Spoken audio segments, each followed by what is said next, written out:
پرون په جرمني کې چې دا کم افغانان راټول شوي وو احتجاج یې کړو د پاکستان د امبیسۍ مخې ته او د پاکستان جنډې ته اور ورته کړی دی د پاکستان جنډې سوځولې وه نو په یک تاریخ باندې د نن نه 10 ورځې پس به مونږ جلوس وباسو په مردان کې په کالج چوک کې چې کم پاکستانی یو نر پاکستانی که نه پوه شو د پاکستان په دې خاورې خړپوسې کړي پلار یې نمک خرا مني نمک حلاله اولاد دي که نه هغه به ما سره راټولي کې زه به سریام د افغانستان جنډې ته درې رنګه بیرغ ته به پوه شو زه اور ورته کوم او که کم یو سړی راته مخې ته رالی که نه پوه شو راته ووایي چې ځای دا ته غلطه کې که نه دا غلط کار کوي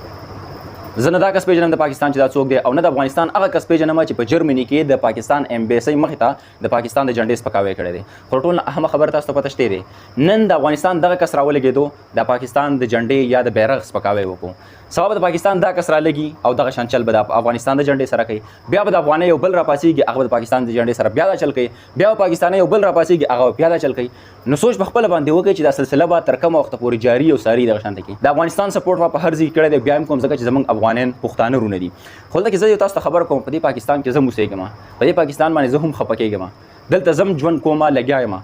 خو دې مطلب دا نه دی چې څوک به راپاسېږي او زما د جنډې سپکاوی به کوي زما د ملک سپکاوی به کوي دا د نومې جنډې سپکاوی شوی دی دا د نومې بیرغ سپکاوی شوی دی دا که څوک وایي چې پاکستان جنډې سپکاوی زه وکړم نو د پاکستان د خلکو سپکاوی ما وکړو خو نه تل کې غلط دی د افغانستان چې دغه کس هر څوک دی خو ډېره زیاته غټه غلطي کړې ده او د دې د وجې به دومره بې اتفاقي په منځ کې اوس راشي که نه چې زه تاسو ته ویلی نه شم الله مکه دې لیکچر ته کې د افغانستان د جنډې سره دا چل وکړو زه نه دې ته وایم چې دا به ګنې ښه کار کوي او نه د افغانستان هغه کس ته وایم چې د پاکستان د جنډې سره یا د بیرغ سره دغه شانته کې چل کړی دی هندوستان چې د پاکستان سره ډېره زیاته نالګي ولې نه ده خو بیا هم د هندوستان د جنډې سپکاوی به زه چېرته ونه کړم ځکه چې دا یو بیرغ دی دا یو نشان دی د یو ملک بیرغ سپکاوی کول دا د نومي جنډې د نومي بیرغ سپکاوی دی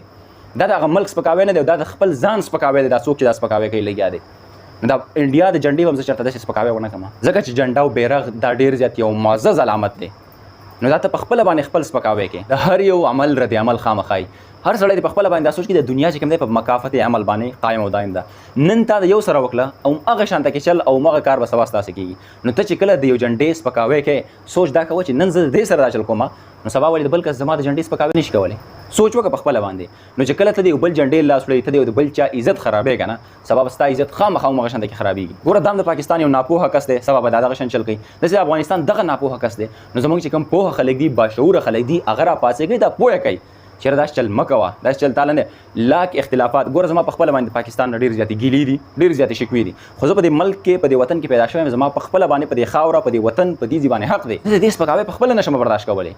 څنګه چې ته په خپله نشې برداشت کولی یقین د الله په ذات وکړئ چې کله یو پاکستانی د افغانستان باره کې خبره کوي زما زړه درزېږي ان خدای پاکه خیر چې زه اوتې بوتې ونه وي چې کله د افغانستان څه ناپوهه خلک لګي د پاکستان باره کې خبره کوي زما زړه درزېږي زه وایم هسې نه چې تر پاکستان باره کې څه خبرې ونه کړي نو دواړو سیډونو ته د دې د وجې ډېر زیات په دې خبرو یېرېږم زه وایم چې بس د دې دواړو په منځ کې به دغه بې اتفاقي بیا پیدا کېږي او دغه بې اتفاقي به بیا خورېږي څنګه چې نن تاسو دا ګورئ نو د الله خاطر وکړئ لږ په دې خبره او لږ په دې قصه او مسله باندې ځان پوهه کوئ خپل بدخوا او خپل خیرخوا وپېژنئ چې زما بدخوا څوک دی زما خیرخوا څوک دی نو په دې خبره باندې تاسو به الف پوهېږئ په هر حال ناپوهه دي څه د افغانستان پښتانه څه زموږ د پاکستان پښتانه حالات دا دي خپله رایه راسره کمنټ کې شامل کړئ انشاءالله ملاوي بل ویډیو کې تر هغه مهاله اجازه د الله په امان